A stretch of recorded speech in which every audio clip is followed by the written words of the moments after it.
If you've ever roasted a turkey where the breast meat was dry by the time the dark meat was finished, you might want to consider spatchcocking it. It's easy to do if you know the technique. You just need a really good knife. Now, a cleaver like this is ideal because the weight of it will help you get down through that backbone. You're going to take that knife and slide it down either side of the backbone from starting at the top.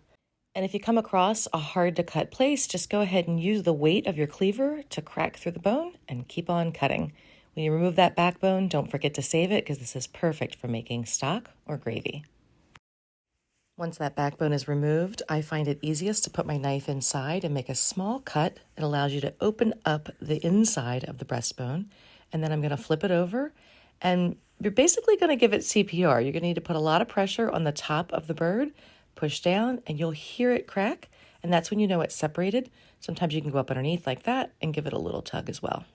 One of the greatest benefits of spatchcocking your poultry is that everything cooks nice and evenly. So I'm just going to tuck those wings underneath so that they don't burn. I'm covering the surface of the bird with a little bit of ghee and then covering it with herbs. I have sage, thyme, and rosemary, salt and pepper on here. It took me 2 hours at 375 degrees, and I consider it done when your breast meat is between 165 and 170.